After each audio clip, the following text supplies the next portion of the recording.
Hello guys, welcome to anime Viraj. आज की इस वीडियो में मैं एक्सप्लेन करने वाला हूँ नारुतो शिपुडेन के एपिसोड नंबर 49 को। अगर अभी तक आपने हमारी पिछली वीडियोस को नहीं देखा है तो ऊपर आई बटन है या डिस्क्रिप्शन में लिंक पड़ा है, तो उसे जाकर देखें ताकि आपको ये वीडियो समझ में आ सके। और अगर आपको मेरी ये वीडियोस पसंद आ रहे हैं तो हमारे चैनल को सब्सक्राइब कर लें ताकि मैं ऐसी वीडियोज आपके लिए लेकर आता हूँ। तो चलिए वीडियो स्टार्ट करते हैं एक छोटे से इंट्रो के बाद।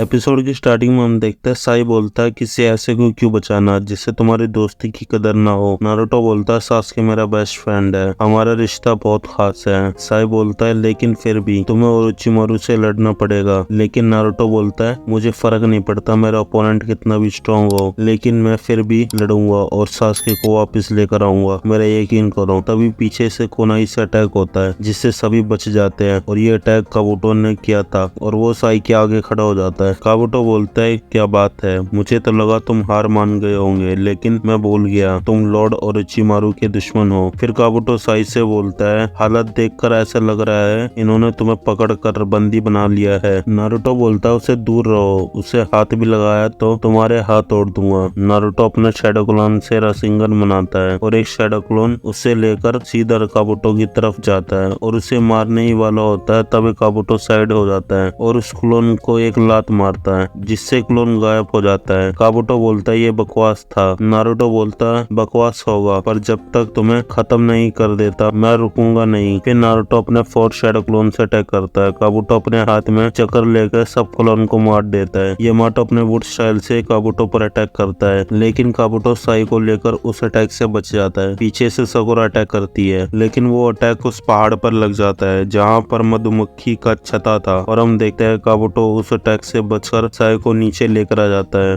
और बोलता है इस लड़की में दम है। तभी काबुटो के पास एक मधुमक्खी आ जाती है, फिर उसके पीछे सारी मधुमक्खी आ जाती है और काबुटो पर अटैक कर देती है, लेकिन काबुटो अपने हाथ में चक्र लेकर सभी मधुमक्खी को मार देता है और सारी मधुमक्खी मर जाती है। काबुटो मन में बोलता है इन तीनों को एक साथ निपटाना थोड़ा मुश्किल है, किस्मत भी इनका साथ दे रही है। फिर काबुटो साई से बोलता लगता नहीं तुम मुझे धोखा दोगे, तुम पर भरोसा कर लेते हैं। काबुटो साई को आजाद कर देता है। काबुटो बोलता है सच बोल रहा हूँ, तुम बहुत बेकार लड़ते हो, मुझे बिल्कुल भी मजा नहीं आया, खासकर से तुम नारुतो, तुम तो किसी नौसिखिए से भी बेकार हो, तुम्हें थोड़ी और ट्रेनिंग की जरूरत है, तब जाकर तुम मेरे लेवल पर आ पाओगे। तुम जानते हो लोग बदल जाते हैं, सास्की भी अब वो नहीं रहा जिससे तुम जानते थे। नारुतो हैरानी से देखता है साई ने काबुटो को पकड़ लिया था और उसे नीचे गिरा देता है। काबुटो बोलता है साई आखिर तुम ये क्या कर रहे हो। फिर साई को नारुतो की बात याद आती है। साई बोलता है अगर लोग बदल सकते हैं तो मैं क्यों नहीं। यामाटो बोलता है साई उसे ऐसे ही पकड़ के रखना। फिर यामाटो हैंड साइन बनाता है और उसे अपने वुड स्टाइल से पकड़ लेता है। यामाटो अपने वुड क्लोन बनाता है। नारुतो साई से बोलता है देखो साई तुम जानते हो ना कि तुम क्या कर रहे हो। साई बोलता है मुझे तुम्हारी और सास्के की दोस्ती देखनी है कि ये कितनी मजबूत है, मैं तुम्हारी दोस्ती को समझना चाहता हूँ। सास्के और तुम्हारे बारे में जानकर मुझे एहसास हुआ कि मेरे अपने भाई के साथ कितने अच्छे रिश्ते थे। फिर काबुटो हंसता है और बोलता है तुम लोग असली सास्के को जानते ही नहीं हो। यामाटो बोलता है सास्के कहाँ है। काबुटो बोलता है अपनी ट्रेनिंग खत्म करके किसी इनर रूम में आराम कर रहा होगा। साई बोलता है ये सच बोल रहा है, सास्के और ओरोचिमारू के साथ ट्रेनिंग कर रहा है, इसलिए हमसे झूठ नहीं बोल रहा है। काबुटो बोलता है मुझे भी नहीं पता वो जगह कहाँ है, और इनर रूम की बोलूं तो वो किसी भूल भुलैया से कम नहीं है, वहाँ बहुत सारे रूम है। नारुतो बोलता है अगर ऐसा है तो हम सभी रूम में देखेंगे। यामाटो बोलता है हमें ये सारी जानकारी देने के लिए शुक्रिया। काबुटो बोलता है अरे नहीं, मुझे शुक्रिया बोलने की क्या जरूरत। यामाटो बोलता है ओ अब मैं समझा, तुम्हें लगता है हम जिंदा नहीं लौटेंगे। काबुटो बोलता है बिल्कुल नहीं। नारुतो काबुटो पर गुस्सा करता है। यामाटो उसे रोक लेता है और बोलता है अगर हम ट्राई ही नहीं करेंगे तो पता कैसे चलेगा, चलो चलते हैं। फिर वो सभी वहाँ से चले जाते हैं और यामाटो अपने क्लोन को वहाँ काबुटो पर नजर रखने के लिए छोड़ देता है। फिर सभी गुफा के अंदर आ जाते हैं। यामाटो बोलता है हम लोग लोग दो टीम में बट जाते हैं। एक टीम में साकुरा और मैं होंगे और दूसरी में तुम दोनों। सभी हाँ करते हैं। यामाटो बोलता है खतरा लगे तो चक्र यूज करना, मुझे पता चल जाएगा। नारुतो बोलता है सास्के मैं आ रहा हूँ। फिर नारुतो को याद आता है सास्के ने उसे कैसे लंच दिया था और सास्के ने उसे कैसे बचाया भी था। फिर वो सभी बातें याद करता है। फिर नारुतो एक रूम देखता है और उसे ओपन करता है जहाँ पर कोई नहीं था। वहीं साकुरा और यामाटो भी एक रूम को खोलकर देखते हैं। दूसरी तरफ नारुतो एक रूम में आ जाता है और वो खाली होता है। वहीं साकुरा भी रूम खोलकर देख रही होती है और यहाँ नारुतो भी सभी रूम खोलकर देख रहा था। नारुतो भागता है और बोलता है सास्के, जिससे दूसरी तरफ सास्के जग जाता है और एपिसोड यहीं खत्म हो जाता है। अगर आप जानना चाहते हो उसके नेक्स्ट एपिसोड में क्या होने वाला है तो हमारी वीडियोस को लाइक करें, चैनल को सब्सक्राइब करें और साथ में उस बेल के आइकन को दबा दें जिससे वीडियो की नोटिफिकेशन आपको मिले सबसे पहले। तो मिलते हैं इसके नेक्स्ट एपिसोड में। Till then bye bye.